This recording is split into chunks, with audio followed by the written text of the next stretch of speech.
Salam, selamat sore Bapak Ibu yang terkasih di dalam Tuhan Yesus Kristus.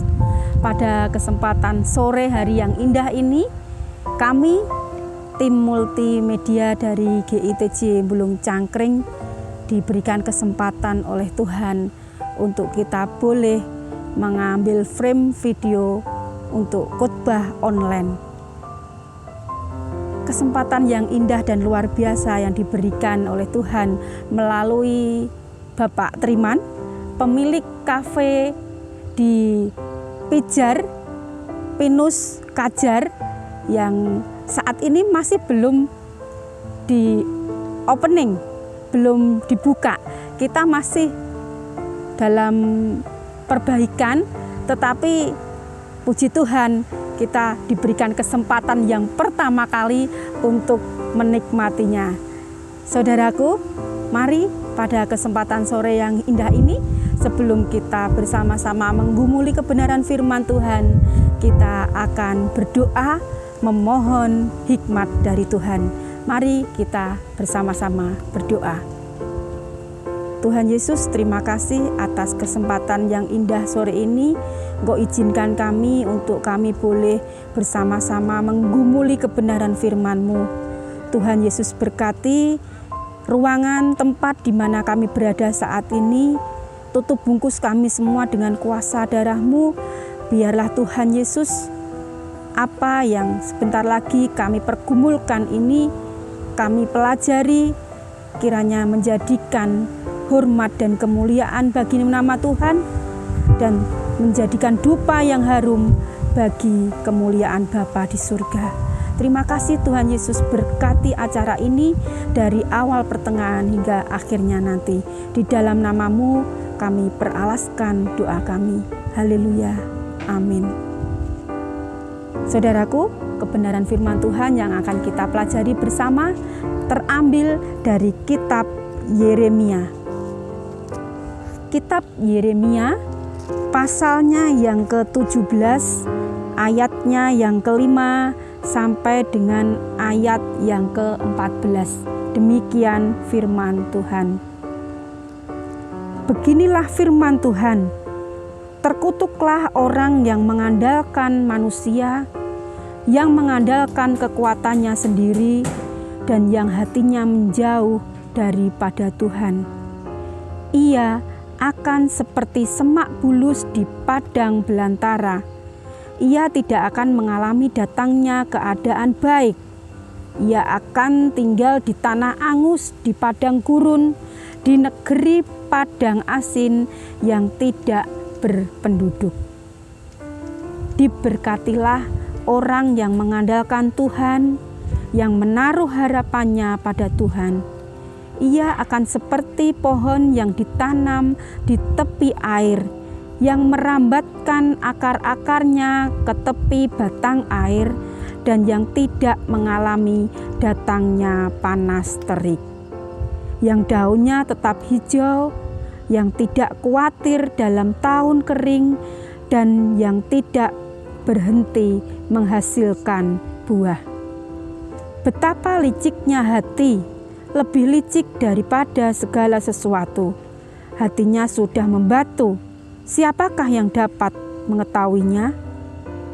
Aku, Tuhan, yang menyelidiki hati, yang menguji batin, untuk memberi balasan kepada setiap orang setimpal dengan tingkah langkahnya, setimpal dengan hasil perbuatannya.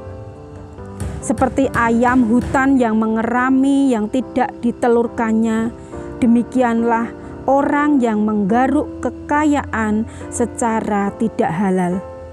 Pada pertengahan usianya, ia akan kehilangan semuanya, dan pada kesudahan usianya, ia terkenal sebagai seorang bebal.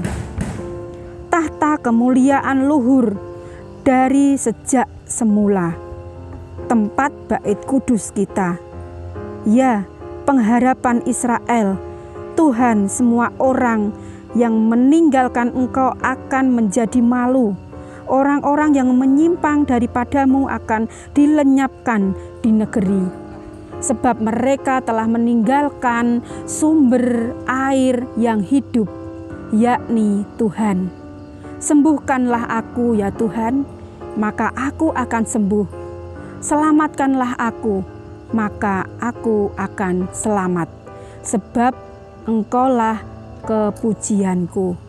Amin. Demikian jauh kebenaran firman Tuhan yang sebentar kita akan gumuli bersama-sama.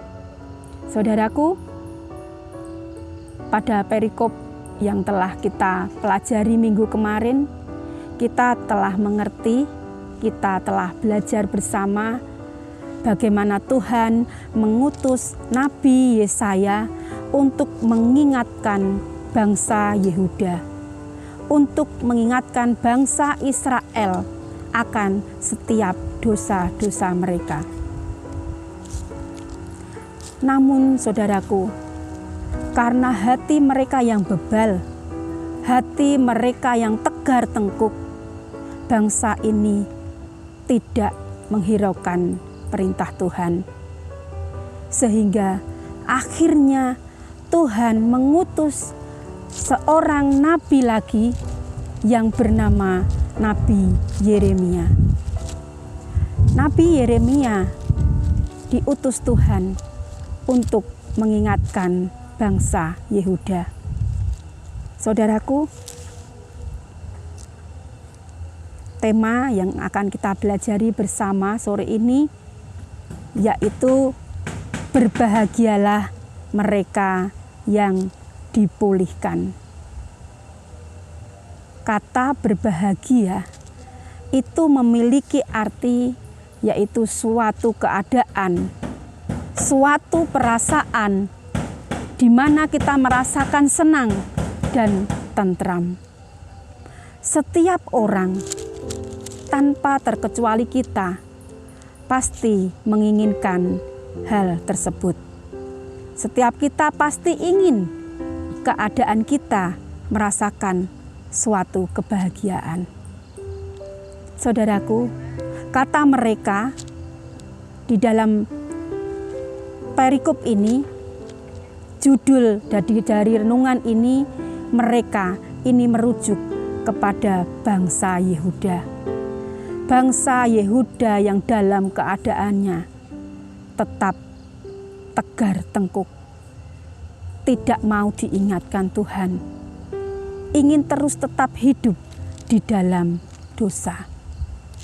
Sedangkan kata dipulihkan ini memiliki arti kita dikembalikan Tuhan. Bangsa Yehuda ingin dikembalikan Tuhan kepada posisi semula. Kita mengerti siapakah bangsa Yehuda. Siapakah umat Israel? Umat Israel adalah umat pilihan Tuhan, umat kesayangan Tuhan Yesus sendiri. Dan Allah menuntun bangsa Israel keluar dari belenggu penjajahan di Mesir.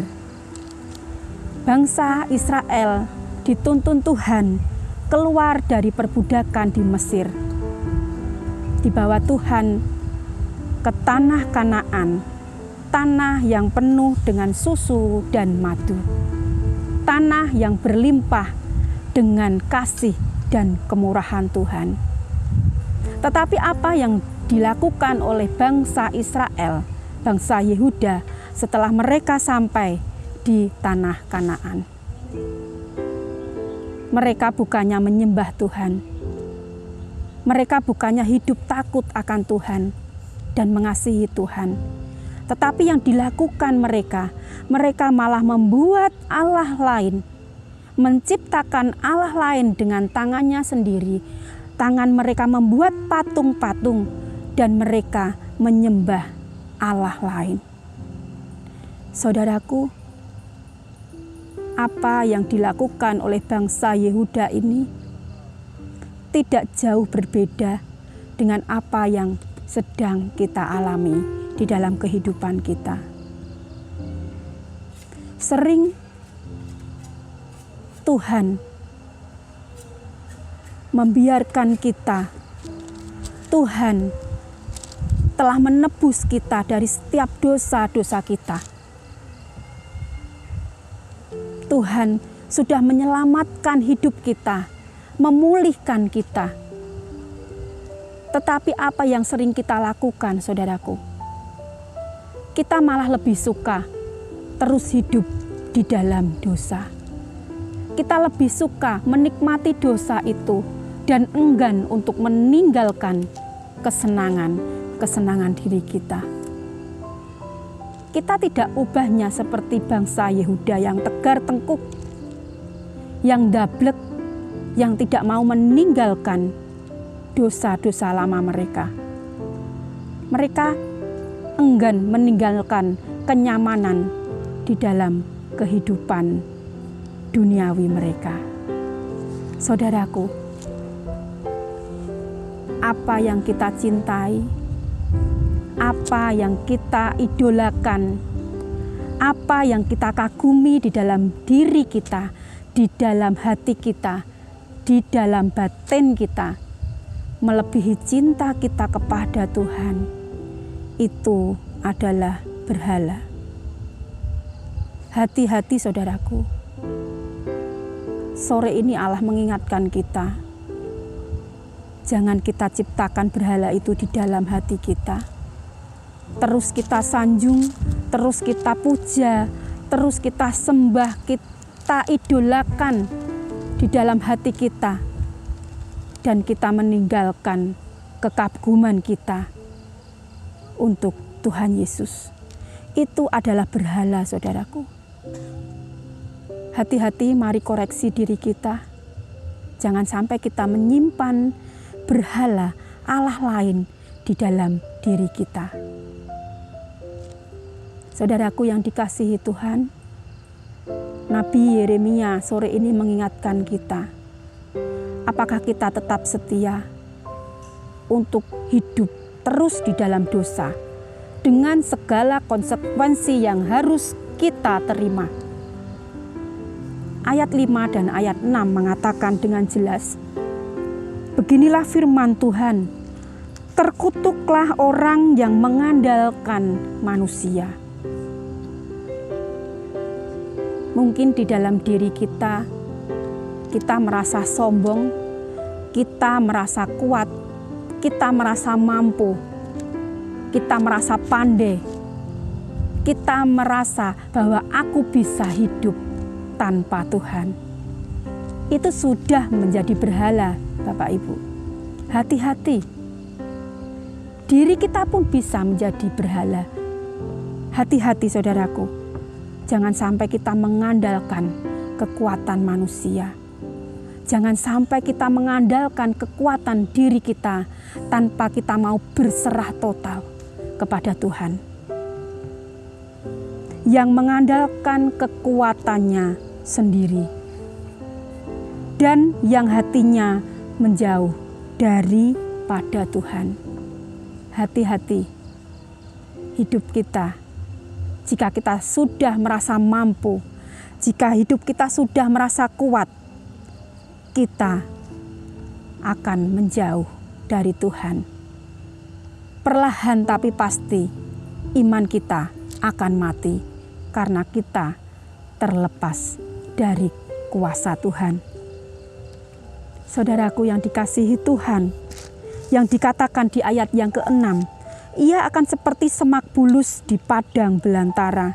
Ia tidak akan mengalami datangnya keadaan baik. Firman Tuhan sore ini bukan menakut-nakuti kita, tetapi inilah kutuk yang dipersiapkan Tuhan bagi setiap anak-anak Tuhan yang hidupnya mengandalkan kekuatan dirinya sendiri, yang hidupnya mengandalkan kekuatan bukan kekuatan Allah, yang hidupnya menjauh dari Tuhan. Tuhan sudah menciptakan, Tuhan sudah mempersiapkan kutuk. Tidak akan ada keadaan baik untuk umatnya yang meninggalkan Tuhan. Saudaraku, ia akan tinggal di tanah angus di padang gurun. di negeri padang asin yang tidak berpenduduk. Ini artinya apa, saudaraku? Ini artinya Tuhan itu akan menggiring kita ke dalam keadaan yang serba sulit, keadaan yang sangat pahit. Dan di situ dikatakan di negeri padang asin yang tidak berpenduduk. Kita akan merasakannya seorang diri, saudaraku, tanpa teman, tanpa kerabat. Kita akan merasakan hal yang baik, hal yang tidak baik itu terjadi di dalam kehidupan kita dan terus kita rasakan tanpa ada putus-putusnya. Saudaraku, apakah kita mau tetap hidup di dalam dosa dengan segala konsekuensi yang harus kita tanggung ini?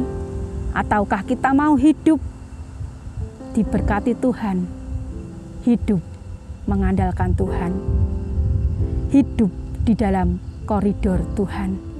Di situ Tuhan sudah menyediakan banyak berkat. Ayat 7 mengatakan, diberkatilah orang yang mengandalkan Tuhan, yang menaruh harapannya kepada Tuhan. Inilah janji yang akan diberikan Tuhan di dalam setiap kehidupan kita, anak-anak Tuhan yang hidup mengandalkan Tuhan. Kita akan selalu dipelihara Tuhan. Kita akan selalu dijaga Tuhan. Di ayat yang ke-8 mengatakan, ia akan seperti pohon yang ditanam di tepi air, yang merambatkan akar-akarnya ke tepi batang air, dan yang tidak mengalami datangnya panas terik, yang daunnya tetap hijau, yang tidak khawatir dalam tahun kering, dan yang tidak berhenti menghasilkan buah. Walau badai menerpa, walau tantangan selalu ada di dalam kehidupan kita, tetapi penyertaan Tuhan selalu dinyatakan di dalam kehidupan orang-orang yang percaya kepada Tuhan. Berkat Tuhan yang luar biasa dijanjikan Tuhan di dalam kehidupan kita. Kita tidak akan kekurangan suatu apapun. Kita tidak akan berhenti menghasilkan buah. Sesuatu yang luar biasa, sesuatu yang diinginkan oleh setiap orang yang percaya, yaitu tetap menghasilkan buah. Buah apa yang dapat kita hasilkan di dalam kehidupan kita jika kita terus mengandalkan Tuhan? Kita akan selalu menghasilkan buah-buah roh. Buah roh, kasih, sukacita, damai sejahtera, kesabaran, kemurahan, kebaikan, kesetiaan, kelemah lembutan, dan penguasaan diri. Itulah yang akan selalu kita hasilkan jika kita terus berharap kepada Tuhan. Saudaraku, pilihan selalu diperhadapkan kepada kita. Masih maukah kita terus hidup di dalam dosa? Padahal kesenangan dosa itu hanya sesaat. Sedangkan kemurahan Tuhan, janji Tuhan yang akan diberikan kepada kita, itu akan langgeng dan kekal selamanya. Saudaraku, jangan salah memilih. Jangan salah memilih. Karena sekali kita memilih yang salah, maka kita akan menanggung akibatnya. Saudaraku, jangan sampai Tuhan murka menyaksikan kehidupan kita.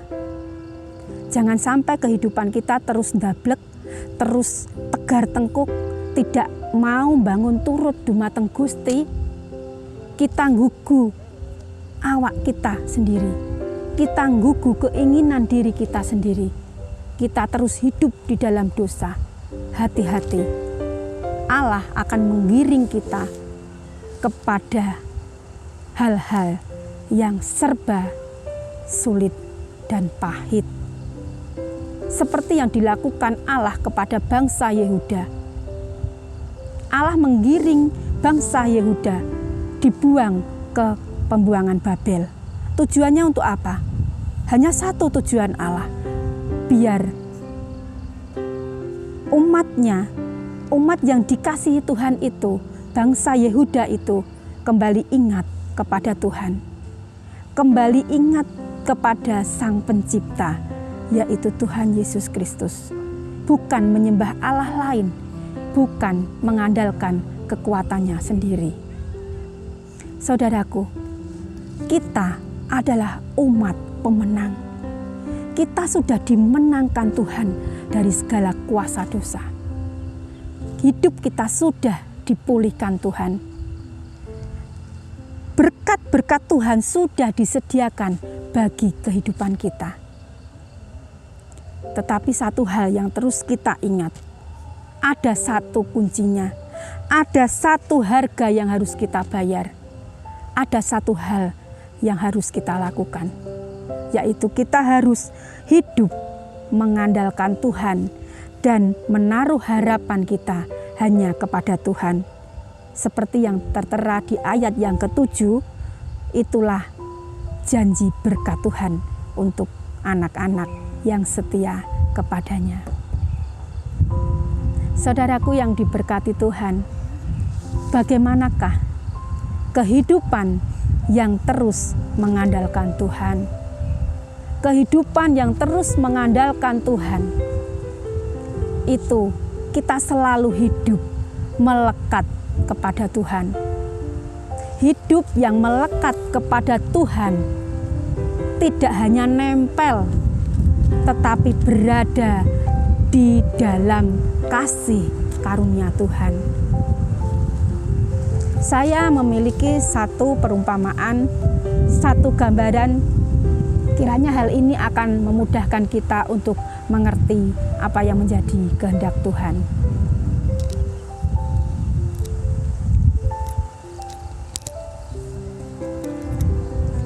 Seperti tanaman ini, saudaraku, tanaman ini tidak bisa hidup kalau hanya menempel di luar botol yang ada airnya ini. Lama-kelamaan kalau dia berada di luar, dia akan mati. Tetapi hidup yang terus melekat itu hidup yang selalu berada di dalam Tuhan. Kita tahu di ayat yang ke-13 bagian B mengatakan, siapakah Tuhan itu? Tuhan adalah sumber air hidup. Tuhan adalah air hidup. Jika kita cuma menempel di luar Tuhan, lama-kelamaan kerohanian kita akan mati. Tetapi kita akan terus hidup di dalam kemurahan Tuhan jika hidup kita terus melekat di dalam Tuhan. Satu hal yang terus kita ingat, melekat tidak hanya menempel, tetapi melekat itu berada di dalam Tuhan. Ini syarat mutlak dan tidak bisa ditawar lagi. Kita tahu bahwa Tuhan adalah firman yang hidup. Jika kehidupan kita ingin tetap hidup di dalam Tuhan, jika hidup kita ingin diberkati Tuhan, kita pun harus hidup di dalam firman Tuhan. Terus hidup dan menghidupi firman itu di dalam kehidupan kita yang nyata setiap hari. Saudaraku, untuk poin yang kedua, apa yang bisa dilakukan jika seseorang itu mengandalkan Tuhan? Untuk poin yang kedua, hidup yang mengandalkan Tuhan adalah jangan mengganti posisi Tuhan di dalam kehidupan kita. Jangan mengganti yang lain, saudaraku. Jika air hidup ini yang adalah Tuhan, kita ganti dengan yang lain, apakah kita masih bisa bertahan hidup? Tolong Pak Slamet untuk mengganti air ini dengan batu. Coba.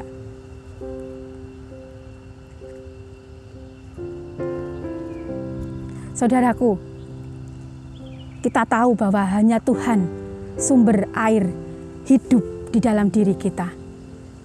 Tetapi apakah kita dapat bertahan hidup jika air hidup itu yang adalah Tuhan Yesus sendiri itu kita ganti dengan Allah yang lain di dalam diri kita? Mungkin sehari 2 hari kita masih bisa bertahan.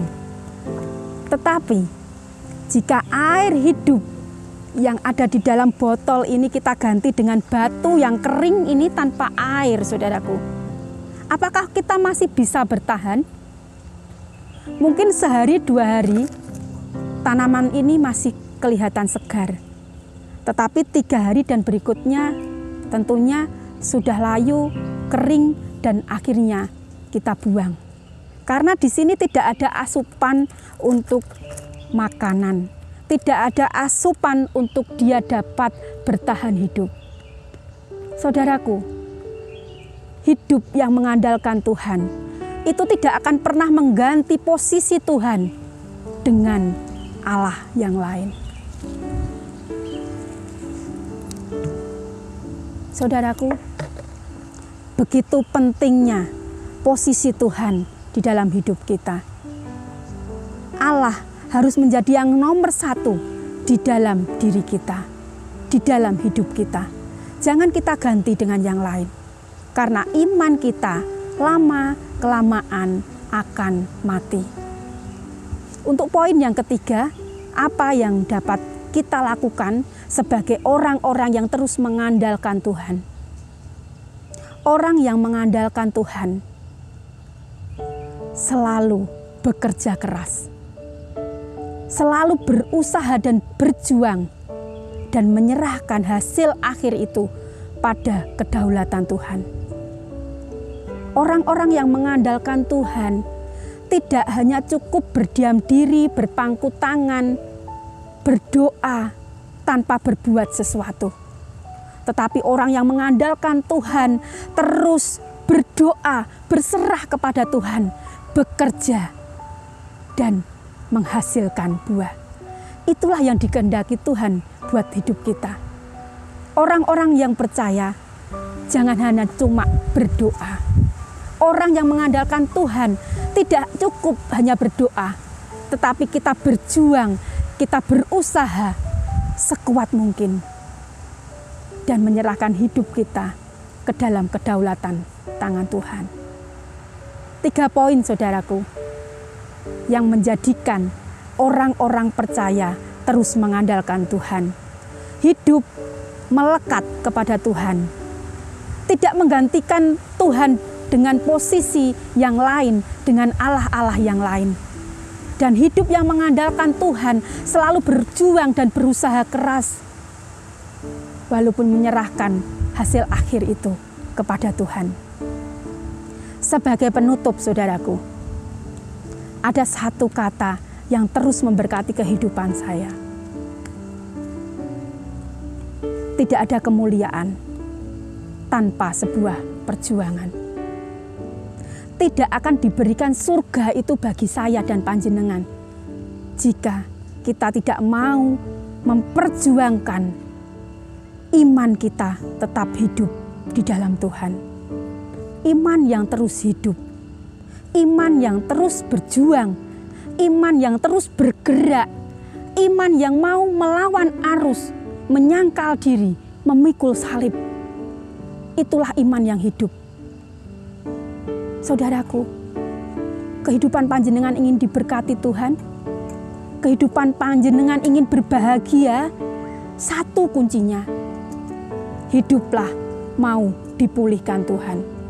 Kita akan merasakan kebahagiaan jika hidup kita mau dipulihkan Tuhan. Tidak ada pilihan lain, saudaraku. Kita harus mau memilih taat kepada Tuhan. Karena ayat yang ke-12 dan ayat yang ke-13 mengatakan, tahta kemuliaan luhur dari sejak semula. Tempat bait kudus kita. Luar biasa saudaraku, Allah menjanjikan kepada kita kemuliaan di surga. Kemuliaan itu khusus hanya diberikan kepada kita, bukan kepada bangsa yang lain. Ataukah kita mau membuang kemuliaan yang sudah Tuhan berikan bagi kita? Pengharapan Israel, Tuhan, semua orang yang meninggalkan Engkau akan menjadi malu. Orang-orang yang menyimpang daripadamu akan dilenyapkan di negeri. Saudaraku, ingatlah, tidak ada pilihan lain kecuali kita mau taat kepada Tuhan. Karena Tuhan sudah menjanjikan kemuliaan bagi kita. Tuhan sudah menjanjikan surga bagi kita. Apakah kita mau memperjuangkan iman kita untuk tetap setia kepada Tuhan, untuk tetap berada di dalam kehendak Tuhan, berada di dalam rencana Tuhan? Kiranya firman ini menjadikan kehidupan kita semakin dipulihkan Tuhan, dan firman ini menjadikan kekuatan di dalam diri kita untuk kita tetap taat kepada Tuhan. Tuhan Yesus memberkati kita semuanya. Amin.